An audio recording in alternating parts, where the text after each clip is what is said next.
এই বলিউডের মুভিগুলো না আমাদের হুটহাট করে প্রেমে পড়তে শেখায়, কিন্তু শেখায় না যে কিভাবে একটা সম্পর্ক টিকিয়ে রাখতে হয়, কিভাবে একটা গাছ যত্ন করে পানি দিয়ে আস্তে আস্তে বড় করতে হয়, এটা আমরা শিখি না।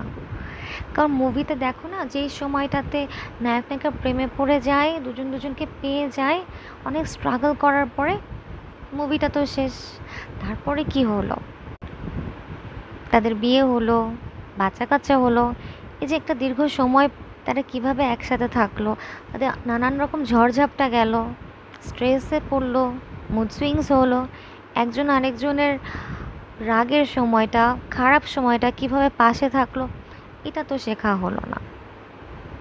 এই জন্যই আমাদের সম্পর্কটা রাখতে কিভাবে হয়, এটা কোনো ইনস্টিটিউশন নেই, এটা কোনো একাডেমিক্স নেই, এটা কোনো জানার শেখার দরকার হলেও আমরা শেখা জানাটা কোথা থেকে করব বুঝতে পারি না। আমরা শুধু প্রেমে পড়তে পারি দ্রুত, টুস টুস।